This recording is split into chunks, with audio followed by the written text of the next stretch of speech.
नमस्कार, स्वागत है आपका न्यूरोथेरेपी हेल्थ केयर चैनल में। मैं पारुल कुमार, न्यूरोथेरेपिस्ट। आज जो हम बात करेंगे वो हम बात करेंगे घुटने के दर्द के बारे में। सबसे आम समस्या है, सबसे ज्यादा समस्या है, और जितने भी 40 प्लस वाले लोग हैं उनको ज्यादातर ये दिक्कत है ही है। 40 से कम उम्र वाले लोगों को भी आजकल घुटने में दर्द की समस्या रहने लगी है। ठीक है, ज्यादातर महिलाओं में जो इनका रेशो है घुटने के दर्द वाला, जो रेशो है घुटने के दर्द के पेशेंट जो है वो मेल से ज्यादा फीमेल्स है। तो महिलाओं के अंदर घुटनों के दर्द की समस्या पुरुषों के मुताबिक ज्यादा है। ठीक है, अब घुटने का दर्द जो है आपको कैसे पता चलेगा कि भाई मेरा घुटना खराब हो चुका है। ठीक है, अभी सबसे पहले मैं आपको यही चीज बताऊंगा कि भाई आपको बिना टेस्ट कराए, बिना एक्सरा कराए ये कैसे पता चलेगा कि भाई आपका घुटना खराब है या घुटना आपका बिल्कुल ठीक है। ठीक है, तो सबसे पहले मैं देखिए आपको बताता हूँ घुटना खराब होता कैसे है, घुटना खराब कैसे होना शुरू होता है, किस वजह से घुटना खराब होता है। ये देखिए, ये जो है ये आपका घुटने का जॉइंट है। ठीक है, ये आपका घुटने का जॉइंट है। ये ऊपर का जो आपका थाइज वाला पार्ट है, ऊपर से जो हड्डी जाती है ये ऊपर वाली हड्डी है, और ये जो नीचे आपका काफ मसल्स वाली या नीचे वाली जो बोन है ये आपका नीचे से एक बोन है। ठीक है, अब ये आपका घुटने का जॉइंट है यहाँ पे। अब इस घुटने के जॉइंट के बीच में होता है गैप। ठीक है, ये बीच में जो है इतना ये गैप इस तरह से होता है ताकि घुटना जो है वो मूव कर सके, यानी कि वो बेंड हो सके, सीधा हो सके, बेंड हो सके, सीधा हो सके। तो इसको बेंड होने के लिए और सीधा होने के लिए इतना ये गैप इसके बीच में जरूरी है। ठीक है, अभी क्या होता है कि जब घुटने खराब होने शुरू होते हैं और इन घुटनों के बीच में एक सॉफ्ट गद्दी होती है, ठीक है, जो इन घुटनों को आपस में मिलने से बचाती है।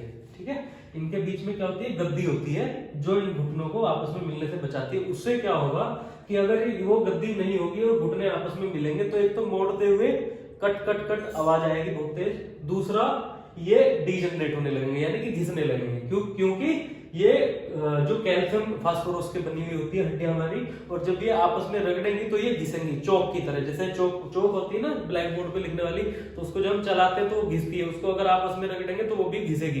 तो इसी तरह से हमारी हड्डियां भी होती है, अगर ये आपस में रगड़ खाएंगी, आपस में घिसेंगी तो ये डीजनरेट होनी शुरू हो जाएगी। ठीक है, तो दूसरी चीज ये हुई कि इनके बीच में गद्दी होती है जो इनको आपस में मिलने से रोकती है, और लचीलापन जो है एक जो मूवमेंट हमारा क्रिएट करती है। ठीक है, तो ये जो है हमारा जो घुटनों के जॉइंट के बीच में गद्दी होती है उसका काम है। ठीक है, अब जब घुटना खराब होना शुरू होता है तो क्या होता है, सबसे पहले क्या होता है, ये जो बीच की गद्दी जो है वो डीजनरेट होनी शुरू हो जाती है, यानी कि वो घिसनी शुरू हो जाती है, कमजोर पड़ने लग जाती है। ठीक है, तो ये कमजोर पड़ने लग जाती है तो गद्दी जो है धीरे धीरे डीजनरेट होने लगती है। डीजनरेट होने के बाद में इनके घुटने का जो जॉइंट, ये जो जॉइंट का गैप है, ये गैप जो है कम होने लगता है। जब ये गैप कम होने लगता है तो सबसे पहली पहचान मैं आपको बता देता हूँ, वो आप अपना घर पे भी चेक कर सकते हैं। उसी से आपको पता चल जाएगा कि आपके घुटने खराब हो रहे हैं या नहीं हो रहे हैं। ठीक है, आपको किसी डॉक्टर के पास जाने की जरूरत नहीं है। जब ये डीजनरेट होने लगे, इसका गैप कम होने लगे, तो सबसे पहले जो आपको दिक्कत होगी वो नीचे उखड़ू बैठ के आपको उठने में दिक्कत होगी, दर्द महसूस होगा घुटने के जॉइंट में। ठीक है, दूसरा, जो आप ऐसे घुटने पे अपने हाथ रखें इस तरह से, ठीक है, आपको दिखाई दे रहा होगा, ये घुटने पे आपने इस तरह से हाथ रखना है, पैर को सीधा करना है, मोड़ना है, सीधा करना है, मोड़ना है, सीधा करना है, मोड़ना है। अगर आपके घुटने में कट कट से आवाज आपको महसूस हो रही है, सुनाई ना दे लेकिन हाथ रखने पे आपको महसूस होगी। ठीक है, अगर इस तरह से आपको अपने घुटने में आवाज महसूस हो रही है तो आप समझ जाइए कि आपके घुटने जो है वो खराब होना शुरू हो चुके हैं, या खराब होने लग गए हैं, या फिर खराब हो चुके हैं। तीनों कंडीशन में कुछ भी हो सकता है, वो प्रॉपर तो पता चलेगा एक्सरे के अंदर, लेकिन छोटी सी पहचान मैंने आपको बताई है कि आप घर पे अपना टेस्ट करके ही पता लगा सकते हैं कि अभी आपके घुटने में जो है प्रॉब्लम आनी शुरू हो चुकी है। तो यानी कि आवाज आने का मतलब है कि ये जो दोनों हड्डियां हैं ऊपर वाली नीचे वाली आपस में टकराने लगी हैं। दूसरी चीज, आपके घुटने बिल्कुल खराब हो चुके हैं, गैप बीच का बिल्कुल कम हो चुका है, उसकी पहचान क्या है, ये जो ऊपर होती है ये इसको बोलते हैं पटेला। ठीक है, कहीं पे इसको पटेला बोलते हैं, कहीं पे इसको कटोरी भी बोलते हैं, घुटने की कटोरी, और मेडिकल लाइन में जो है इसको बोलते हैं नी कैप। ठीक है, मेडिकल साइंस में इसको क्या बोलते हैं, नी कैप बोलते हैं। ठीक है, अब आपने क्या करना है, आपकी जो नी कैप है या आपका जो पटेला है, ये आपने इसको इस तरह से ये रोटेट करके देखना है, चारों तरफ इसको अंगूठे से आपने इसको हिला के देखना है। अगर ये प्रॉपर चारों तरफ घूम कर रहा है, आसानी से मूव कर रहा है, कहीं कोई अटकन नहीं है, कहीं भी कोई भी अटकन नहीं है, चारों तरफ आसानी से मूव कर रहा है, बहुत स्मूथली मूव कर रहा है, तो आपका घुटना ठीक है। अगर ये मूव नहीं कर रहा है, ये जाम हो चुका है, ये हिल ही नहीं रहा है अपनी जगह पे, आप इसको दाएं बाएं ऊपर नीचे चारों तरफ हिलाने की कोशिश कर रहे हैं बट ये नहीं हिल रहा है, तो इसका मतलब ये है कि आपके घुटनों का जो जॉइंट है वो बिल्कुल खत्म हो चुका है। जॉइंट जो है आपका जो गैप है वो गैप बहुत ही कम हो चुका है, जिसकी वजह से जो आपका पटेला है, जो नी कैप है, वो बिल्कुल भी मूव नहीं कर रही है, वो जो है बिल्कुल भी अपनी जगह से नहीं हिल पा रही है, आपका घुटना डीजनरेट हो चुका है। तो आपको दूसरी पहचान मैंने आपको ये बता दी कि आपका जो ये पटेला है, जो नी कैप है, जो कटोरी है घुटने की, ये आपका बिल्कुल भी मूव नहीं करेगी। ठीक है, तो ये 2-3 पहचान है जो आप अपने घुटने में चेक कर सकते हैं कि क्या हमारे घुटने में दर्द शुरू हो चुका है, क्या हमारे घुटने के अंदर डीजनरेशन शुरू हो चुका है। और इस डीजनरेशन का हम आपको जल्दी अगर पता चल जाता है, अगर आपको शुरुआत में ही पता चल जाता है कि आपके घुटने में दिक्कत स्टार्ट हो चुकी है या होने वाली है, तो आप उसका समाधान कर सकते हैं जल्दी से जल्दी। ठीक है, तो अगर आप इसका जल्दी से समाधान कर लेते हैं तो ये यहीं कहीं पे ठीक हो जाता है। लेकिन अगर ये बहुत ज्यादा डीजनरेट हो जाता है, गैप बिल्कुल आपस में खत्म हो जाता है, हड्डियां आपस में घिसनी शुरू हो जाती हैं, ये हड्डियां यहाँ से ऐसे, देखो मैं आपको बताता हूँ, एक्सरे में भी आपको दिख जाएंगी, ये हड्डियां यहाँ से घिस के ऐसे सीधी हो जाती है, ये ऐसे सीधी हो जाती है, ये डीजनरेशन हो जाती है बिल्कुल। ठीक है, ऐसी ये भी जो है बिल्कुल सीधी हो जाती है, ये डीजनरेट हो जाती है, गैप जो है बिल्कुल बीच में ये खत्म हो जाता है, हड्डियां आपस में मिल जाती है। आप घुटने का एक्सरे देखेंगे, जिनके घुटने खराब है, ये गैप बिल्कुल खत्म हो जाता है, हड्डियां आपस में मिल जाती है। पटेला आप उनका हिला करके देखेंगे, बिल्कुल भी मूव नहीं करेगा।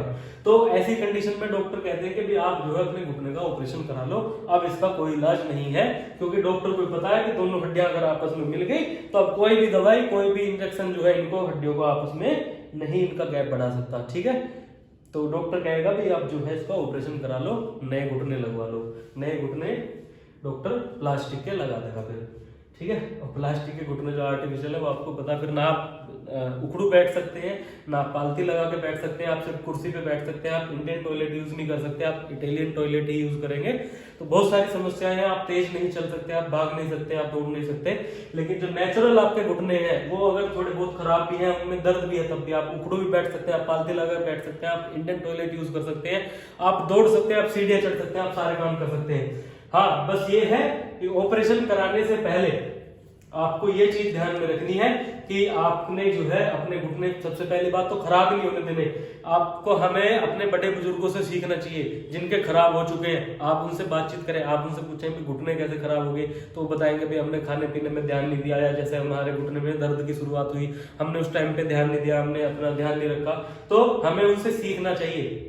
अब जो है, जो आज की युवा पीढ़ी है, हमें सीख लेनी चाहिए कि भाई हमें अपने घुटने खराब होने से पहले ही ठीक कर लेने हैं। ठीक है, शुरुआत होते ही हमने अपने घुटनों को ठीक कर लेना है, अपने अपना डाइट पे ध्यान रखना, अपने खान पीन पे ध्यान रखना, एक्सरसाइज करनी है, और साथ में क्या करना है, न्यूरोथेरेपी का ट्रीटमेंट कराना है। ठीक है, रोज नहीं कराना, कभी भी करा सकते हैं, बीच बीच में करा सकते हैं, आप वीकली करा सकते हैं, आप हफ्ते में 2 बार करा सकते हैं। तो ऐसा जरूरी नहीं है कि आप रोज ही ट्रीटमेंट कराएं, ना भी कराएं, बट ये है कि आप अपना डाइट का ध्यान रखें, अपना एक्सरसाइज जरूर करते रहें। घुटने की बहुत सारी एक्सरसाइज आप यूट्यूब पे डालेंगे तो आपको दुनिया भर की एक्सरसाइज आपको देखने मिल जाएगी कि घुटने के दर्द के लिए कौन कौन सी एक्सरसाइज कर सकते हैं। डाइट में आपने एसिडिक फूड अपने कम करना है, एल्कलाइन फूड आपने बढ़ाना है। एसिडिक फूड खाने से क्या होता है कि जो हमारे जॉइंट हैं घुटने के वो खराब होने लगते हैं, या हमारे बॉडी के जितने भी जॉइंट्स हैं वो डिजनरेट होने लगते हैं। तो एसिडिक फूड कम खाना है, एल्कलाइन फूड ज्यादा खाना है, पानी ज्यादा पीना है, ज्यादा मिर्च मसाले तली हुई चीजें कम खानी है, बाहर का जंक फूड जो है वो कम खाना है, फास्ट फूड जो है वो नहीं खाना है। ठीक है, और जो नेचुरल चीजें, हरी पत्तेदार सब्जियां हैं, सलाद है, फल है, जूस है, घर में निकला हुआ ताजा जूस, डब्बे वाला जूस भी आप ना पिए तो ज्यादा बेहतर है, क्योंकि वो केमिकल से युक्त होता है। आपको जूस पीना है, आप अपना घर में फल लाओ, घर में जूस बनाओ, आप उसको पियो, बाहर का जूस इत्यादि ना पिए। ठीक है, थोड़ा सा बस यही आपने ध्यान में रखना है, कुछ नहीं। और सैलेड्स वगैरह ज्यादा खाएं, पानी ज्यादा पिए, दूध जरूर पिए रात को। या सुबह में जब भी आपको दूध पीने का मन है, जब भी आपका रूटीन बैठता है, तो दूध आप जरूर पिए, क्योंकि दूध में कैल्शियम होता है और कैल्शियम की हमारी हड्डियों को बहुत ज्यादा जरूरत होती है। ठीक है, तो दूध जरूर पिए, पानी ज्यादा से ज्यादा पिए, हरी पत्तेदार सब्जियां ज्यादा खाएं, सलाद ज्यादा खाएं, फलों को ज्यादा खाएं और जूस ज्यादा पिए। ठीक है, अपना ध्यान रखें और अपने घुटनों का ध्यान रखें, अपने शरीर के जोड़ों का ध्यान रखें। घुटने सबसे मेन है, वही हमारे चलने फिरने में हमारी मदद करते हैं। तो घुटने ही खराब हो जाएंगे तो हमारा चलना फिरना सब बंद हो जाएगा, हम बिल्कुल बेड पे बैठ जाएंगे, बिस्तर पे बैठ जाएंगे, ऑपरेशन भी करा लेंगे तब भी हम चल फिर नहीं पाएंगे उस इस तरीके से जिस तरीके से हम अपने नेचुरल घुटनों के साथ में चल पाते हैं। तो अपना ध्यान रखें, स्वस्थ रहिए, सुरक्षित रहिए। ठीक है, धन्यवाद।